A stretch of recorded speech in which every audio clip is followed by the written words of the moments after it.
Hi everyone, welcome or welcome back to Novel Idea. My name is Dia. Today we are going to be wrapping up November, and so I think I have about 2 weeks, the last couple of weeks of November, that we will be wrapping up today.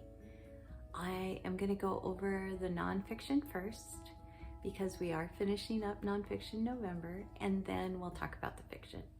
Okay? So let's get started. So the first book that I want to tell you about is Sea Room. This is by Adam Nicholson, and I, Betty, read this with Camilla from HG Books, and we had a really good time with this.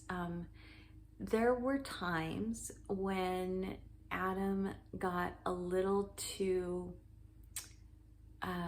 deep into a subject that he was talking about that still had to do with the group of islands that he was speaking of, but there were times when it just went a little too deep into what he was researching or what he was finding and that kind of stuff, that it lost us. But when he was talking personal experiences, when he was talking about what he really loved about these islands and such, it was wonderful to read. And we had a really good time reading this together. Islands, 3 small islands off of the coast of Scotland in the Outer Hebrides area. They are called the Shants. And it was fascinating to read about them in so many ways. It was lovely. So for the most part, I think we really enjoyed it, but I think I probably enjoyed it a little bit more than she did. Then I read Travels with Charlie by John Steinbeck. I read this with Sandy from Miss Reads a Lot. He got into a lot about loneliness, being on the road, and some other things like that I didn't enjoy quite as much, but I enjoyed every time we were with Charlie, his dog. Both Sandy and I were really nervous about sometimes when Charlie was sick. We thought, oh no, please don't let this dog die on the road. we don't want to hear about the death of Charlie. And so we loved it when John Steinbeck gave Charlie a voice. Really enjoyed a lot of the people that John Steinbeck got to meet as he traveled around the country. And it was just really lovely in many ways. And then in other ways, it was like, can we get on to meeting the next people and hear more stories about them, and instead of, feeling like we're in the mully grubs with John, feeling sorry for himself. So True Love. This was a recommendation from my daughter when I asked what they were reading, what they thought that I might like. My daughter said, I'd love for you to read this, Mom. And so I did. Book by, I'm gonna try to say this, Thich Nhat Hanh. And I can see some really good things in this book. I think that he does well at telling people, good starting places for understanding another person, for not having to argue constantly for something, and to find commonalities, and that you can't have true love with only concentrating on yourself and only looking inwardly. And I would agree with much of that. However, I think that his impetus for where to begin these relationships and this understanding is not my starting point. So, as a Christian, my alpha point, my initiation point, my impetus for things is always going to be Jesus, and that is not, of course, where somebody from a Buddhist religion is going to begin. Ultimately, my place of true love is a person, and that is Christ. And that's one of the reasons why I didn't probably get as much out of this book as somebody who is not following God. The value that he places on listening to another person, on trying to find their place of joy and their place of what they love and joining them in it, that he spoke of. So it was good. The next book is The Reading Promise, and this is by Alice Ozma.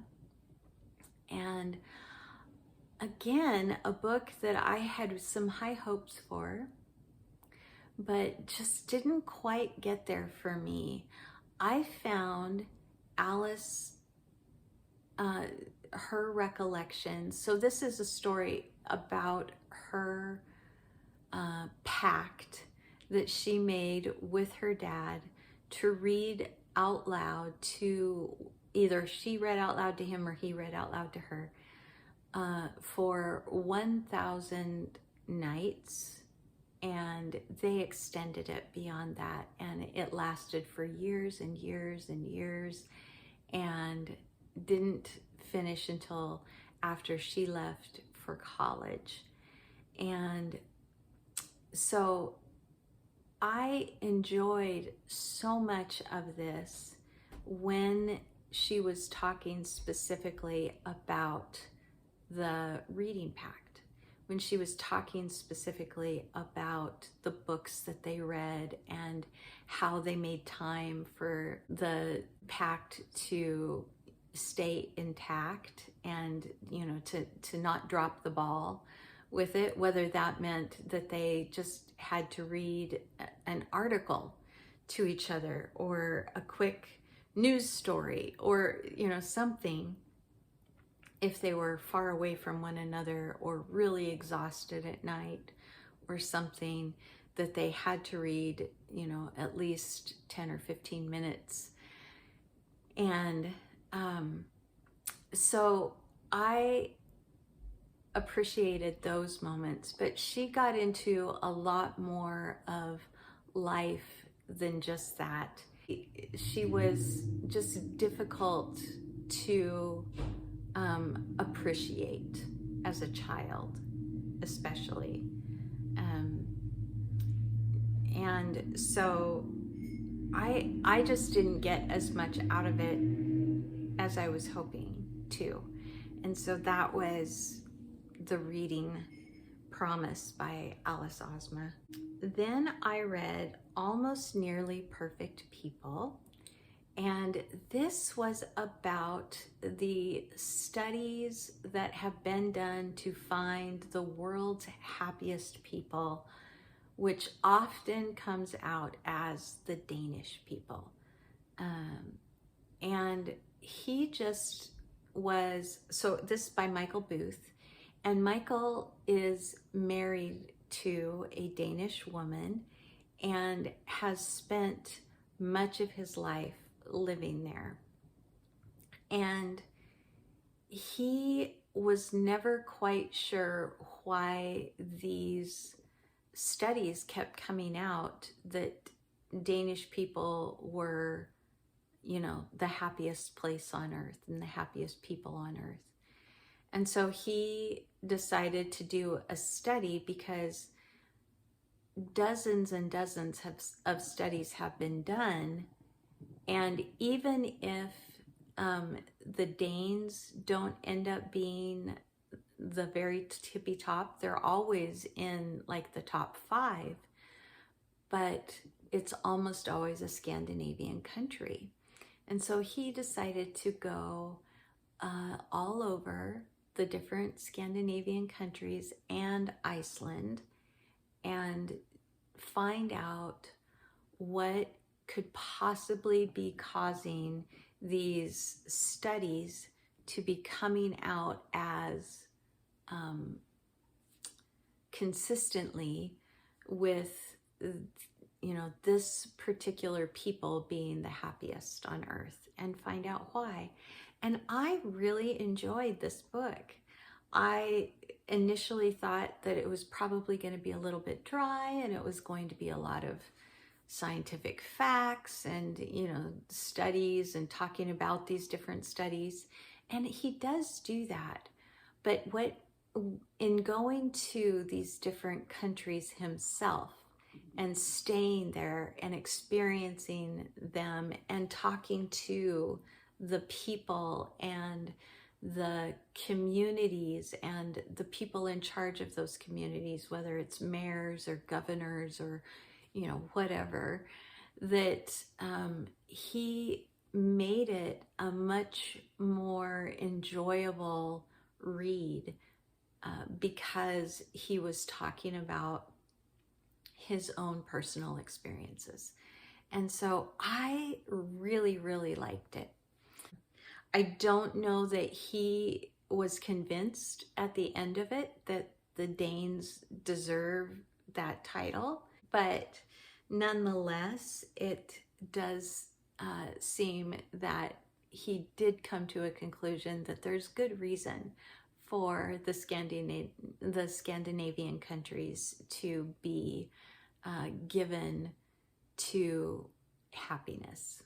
All right, then I read St. Francis of Assisi by G.K. Chesterton, and I really, really liked Chesterton's take on making him much more of a man who, you know, loved God, and yet he had his own quirks, his own downfalls. And I just really enjoyed Chesterton's writing. I enjoyed the way that it didn't feel like this, you know, dry, crusty study of someone, but that it felt very fresh. It was very well done. And I'm anxious to read more Chesterton. I would love to read more essays by him. I would love to read, you know, if there's a book of sermons or something. I need to do some research, but I am really excited to read more Chesterton. I appreciated and liked St. Francis before I started, and I appreciate and like him even more now that I have read this. Right, and then lastly, for the nonfiction, is Joy in Christ's Presence by Charles Spurgeon. If you were following the channel at all during the month of November, then you know that I was doing this as a read-along with Tiffany from Beautiful Minutia and Chrissy from Chrissy's Purple Library. And we did live shows every week to talk about the 3 or 4 chapters from the week before.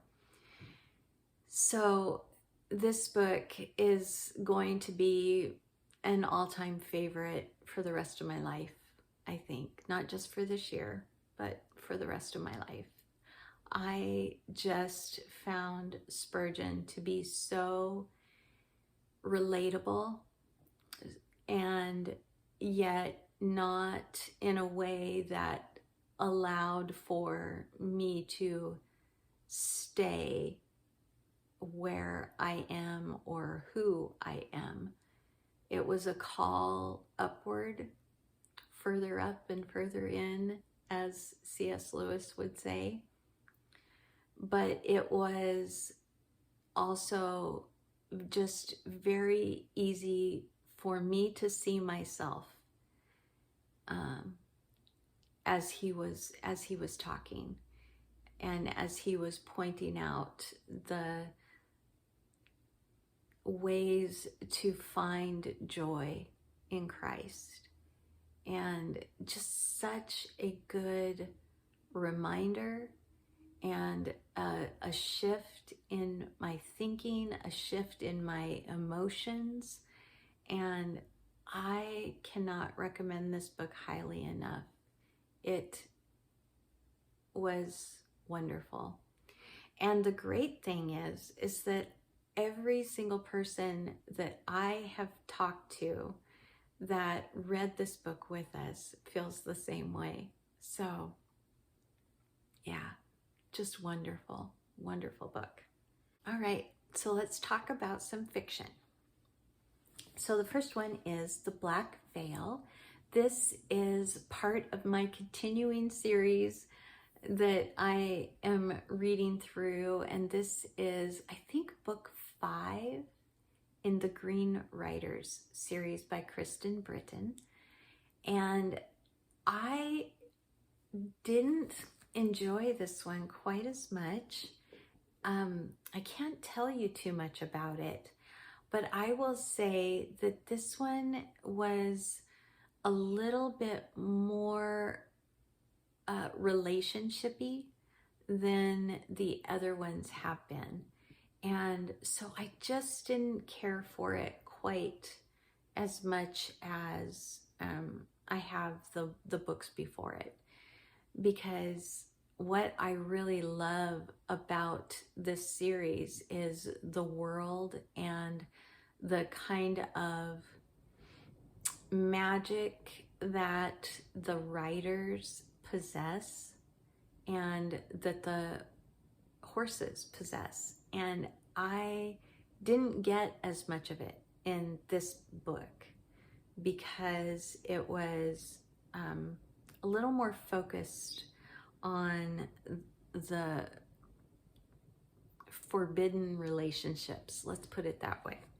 It's not going to stop me from reading the next book in the series, but it just wasn't my favorite for what I've read so far, which is fine. It's just fine. And then I finished a series. I read Silver on the Tree, which is the last book in the Dark is Rising cycle by Susan Cooper. And I am so glad that I reread this series. It is still one that I can get behind and recommend to people. It is a little bit scary, so definitely don't allow children who scare easy to read it. I thought that it had so many powerful lessons to teach without being preachy or teachy. Good overcoming evil, and was very prominent in this series. And I was cheering by the end. I loved it. I really loved it. I reread Eragon by Christopher Paolini. He has a new book attached to the Inheritance cycle that just came out called Murtagh, and I decided that I would reread the 4 books that were in the cycle prior to this before picking up the new one. So I reread Eragon, and I have since picked up the second book, Eldest. I have reread Eragon before, and I just love it.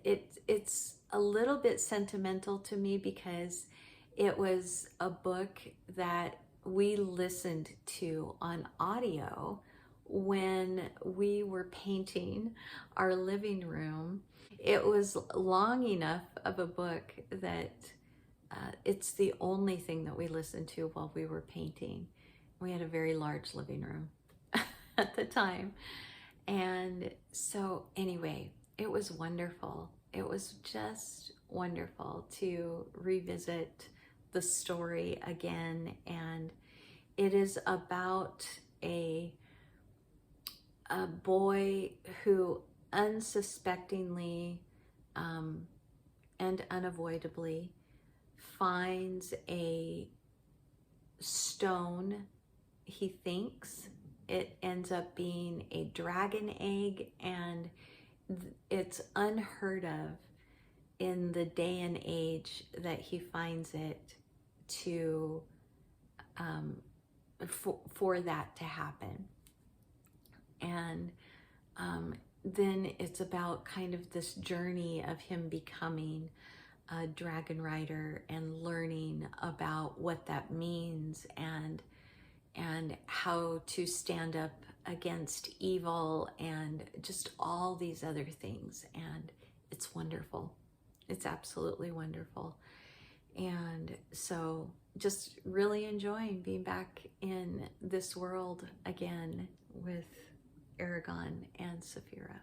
So currently I am reading through the last of the Lark Rise to Candleford series. This is called Candleford Green, and I am again buddy reading it with Stephanie from Ms. Richards Reads, and I am loving being back here in cozy time in the evenings. That's usually when I read it, is kind of at the end of the day, and I'll probably be done with it in the next day or two.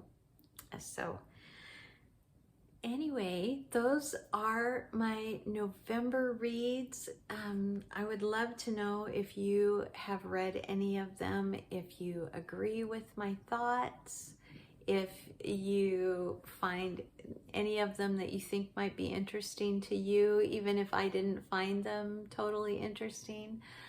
I would love to know. I would love to talk with you down in the comments. So please leave me a little message, and I will talk to you all again very soon in another video. Like if you liked it, subscribe if you want to. Bye everyone.